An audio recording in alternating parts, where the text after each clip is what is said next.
한국군이 추진하던 핵추진 잠수함 건조 사업이 당초 노무현 정부 시절 시작됐다고 알려진 것과는 달리 북핵 위기가 고조되던 김영삼 정부 시절 본격 추진된 것으로 확인됐다. 1994년 김영삼 대통령은 원자력 연구소 과학자들에게 핵추진 잠수함용 원자로를 건설하라고 지시한 것으로 확인됐다.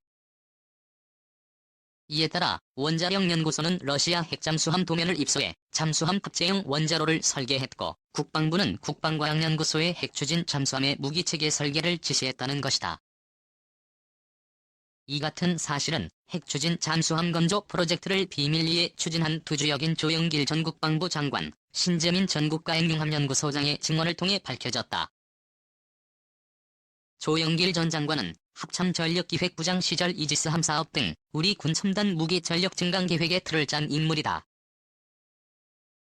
신재민 전 국가핵융합연구소장은 한국 표준형 원자로를 설계했고 1993년부터 1996년 2월까지 한국원자력연구소장을 지냈다.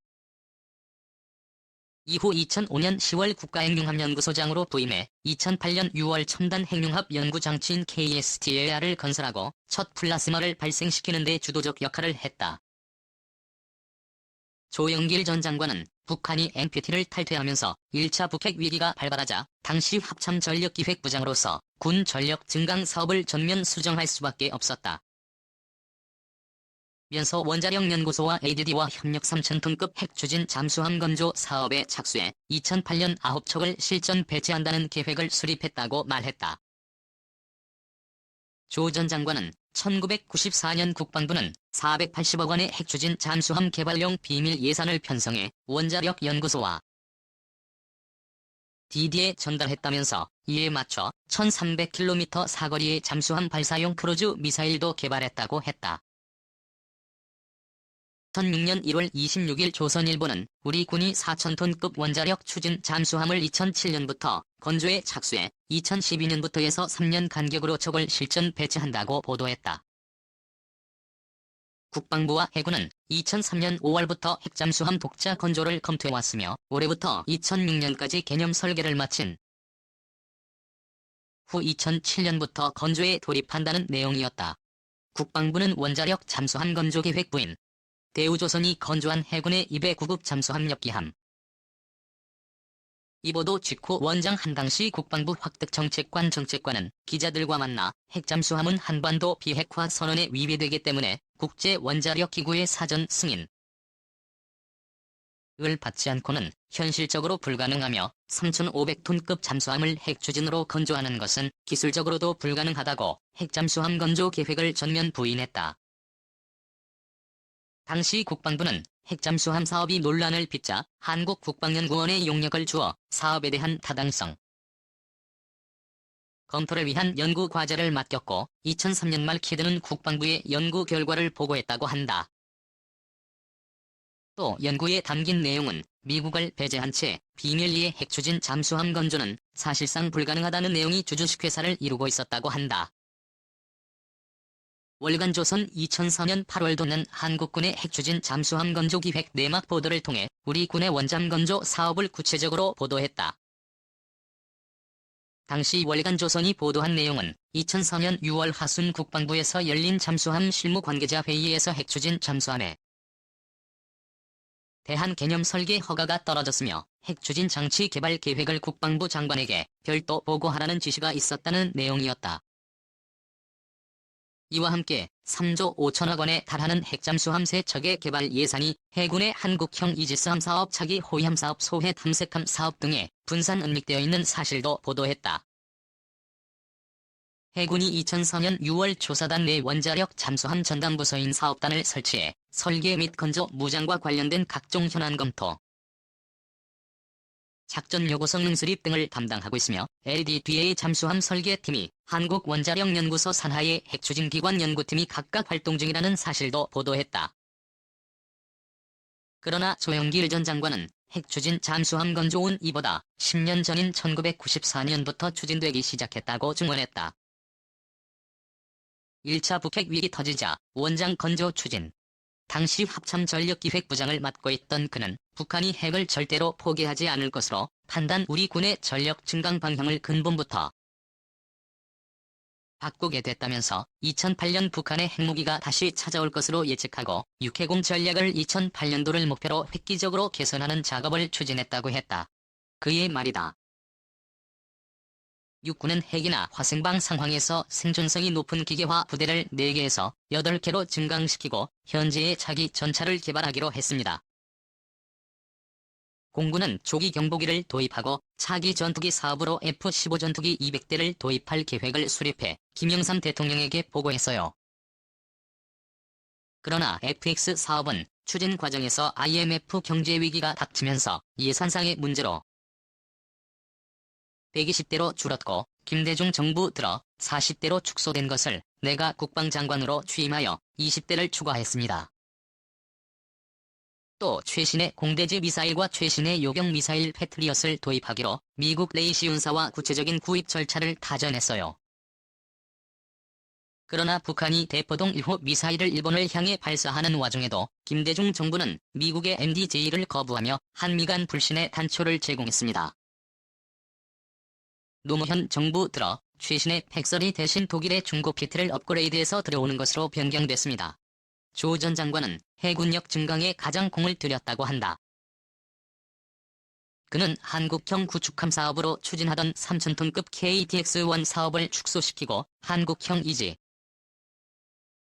스함 사업 차기 호위함 사업을 추진했고 아시아 최대의 14,000톤급 대형 상륙 함인 독도함 사업을 추진했다. 조 전 장관은 합참에서 이영환 전 국방부 확특실장 등과 함께 3,000톤급 원자력 추진 중잠수함 계획을 수립했다고 한다. 그의 말이다.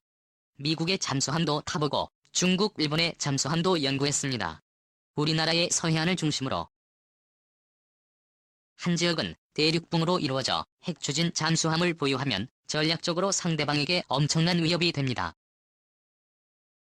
핵추진 잠수함이란 전략무기를 갖게 되면 중국, 러시아처럼 북한을 지원하는 국가들에 대해서도 전략적인 견제를 할 수 있게 되는 것이죠. 2차 세계대전 이후 재래식 잠수함은 배터리 충전을 위해 물 밖으로 자꾸 들락거려 발견당할 가능성이 높습니다. 반면에 원자력 추진 잠수함은 물속에서 오래 머물 수 있는 데다 한국 해역이 열층이라 200m 이하로 내려가면 음파가 산란돼 생존성이 높습니다. 따라서 핵추진 잠수함 개발을 통해 생존성, 기밀성, 정숙성을 높여 미래 전쟁에 대비하고자 한 겁니다. 국방부 연구비용 4만 80억 원 지원. 그는 자금 출처는 밝힐 수 없지만 국방부는 원자력연구소의 원자력 추진체 연구 비용으로 4만 80억 원을 지원했다면서 진이 LED에 3,000톤급 핵추진 잠수함 설계 임무를 주었다고 했다. 조영길 전 장관은 현재 추진하고 있는 일체형 원자로 사업은 핵추진 잠수함 원자로를 만들기 위해 위장된 프로젝트였다면서 미국과의 마찰을 합리적으로 관리하고 있었고 대미 보안을 어느 단계까지 유지하다가 미국과 공개적인 협의를 하려 했다고 했다. 조영길 전 장관은 김영삼 정부 당시 군 수뇌부는 209 획득 사업이 종료된 후에는 한국형 핵추진 잠수함을 건조한다는 계획을 수립했다고 했다. 그런데 김대중 정부 출범 후 새로 개편된 군 수뇌부는 이 계획을 전면 백지화하고 차기 잠수함 사업을 원점에서 다시 검토했다. 김대중 정부의 잠수함 사업은 프랑스와 독일이 경합을 벌인 끝에 IP를 탑재한 독일 HDW의 214 잠수함으로 기종이 결정됐다. 조영길 전 장관은 1994년 무렵 209급 잠수함을 9척 건조한 이후 바로 핵추진 잠수함으로 갈 계획을 세웠었는데 내가 2군단장 2군사령관 등 지휘관으로 나간 사이에 214급 잠수함 사업이 시작됐다고 했다. 그는 김대중 정부는 잠수함 생산 라인을 일원화한다는 논리를 앞세워 214 잠수함 사업권을 잠수함 건조 도크와 각종 설비 등 인프라와 건조 인력을 갖추고 있는 대우조선 을 제치고 건조 경험이나 설비가 전무한 현대중공업에 주었다면서 국방부에서 투자한 대우조선을 제치고 현대중공업으로 선정한 것은 이중투자여 세금 낭비라고 말했다. 이 때문에 209 잠수함 건조를 위해 정부로부터 1,000억 원의 예산을 지원받아 만들어 놓은 대우조선의 잠수함 건조 설비와 200여 명의 건조 인력은 일거리를 잃고 다른 작업장에 투입됨으로써 10여 년 쌓아온 잠수함 건조 기술과 경험 노하우가 사장되고 말았다. 현대중공업은 대우조선과 치열한 수주전을 벌여 214건조 사업권을 따내는 과정에서 값싼 수주를 한 결과 세 척 모두 건조할 경우 적자를 면치 못할 상황이 됐다. 현대중공업은 잠수함 건조 경험이 없는 상태에서 건조를 한 결과 214급 1번 아민순 1함의 경우 기준치보다 소음이 훨씬 커지는 등 품질상의 문제가 발생한 것으로 알려졌다. 조영길 국방장관 취임하자 원잠 드라이브 걸어. 조영길 전 장관은 현대중공업은 214급 잠수함 기본사업 3척에 노무현 정부 들어 6척이 추가된 사실 그리고 이명박 정부 들어 또다시 6척을 추구하려는 움직임에 대해 우리 해군이 214잠수함 대국이 되려는 것도 아닌데 왜 이렇게 동일 기종의 잠수함을 많이 획득하려는 것인지 이해가 가지 않는다고 했다. 우리 군은 현재 9척의 장보고급 잠수함을 운용 중이며 2007년부터 장보고급보다 베스톤 수가 500톤 정도 늘어나고 EIP가 탑재된 214급 잠수함 3척을 실전 배치했다. 김대중 정부 시절 군 수뇌부는 이 잠수함의 뒤를 이어 3,500톤급의 디젤로 추진되는 중 잠수함을 독자 개발하는 계획을 세워놓았다. 그런데 노무현 정부 이후 새로 구성된 군 수뇌부는 김대중 정부가 수립한 잠수함 계획을 전면 백지화해 중잠수함을 거치지 않고 곧바로 핵추진 잠수함 건조로 방향을 틀었다. 방향을 튼 인물은 조영길 국방부 장관이었다. 월간 조선 보도에 의하면 조영길 장관은 취임 직후인 2003년 3월 계룡대 해군본부를 방문해 문정일 해군 참모총장에게 해군은 수건사업인 잠수함을 키워야 한다는 요지의 발언을 한 이후 장관이 직접 나서서 핵추진 잠수함 사업에 드라이브를 걸기 시작했다고 한다. 조 장관은 이어 5월 초에는 자주국방비전 보고석상에서 핵추진 잠수함의 조기 획득을 지시했다고 한다. 결국 2003년 6월 초 회의에서 국방부는 잠수함 장기 소요 계획을 전면 수정해 SSU 사업을 포기하고 SLSX 사업을 추진하기로 결정했다. 조 장관은 한반도 상황 미래 안보 상황을 볼 때 핵잠수함 건조 시기를 최대한 앞당기기 위해 모든 방안을 강구하되 미국과 문제가 야기되어서는 안 되므로 비밀리에 추진하라고 지시했다. 조 장관은 심지어 해군과 LED를 하나로 묶어 사무실은 해군 본부에 둘지라도 실무자들은 LED 뒤에서 연구복으로 갈아입고 LED 요원으로 위장하여 사업을 추진하라. 예산은 건조 단계 이전에는 LED 연구개발비로 위장하라. 핵잠수함은 국가 생존을 위해 더 이상 미룰 수 없는 사업이다. 사업 참여자는 목숨을 걸어야 한다는 비장한 말까지 했다고.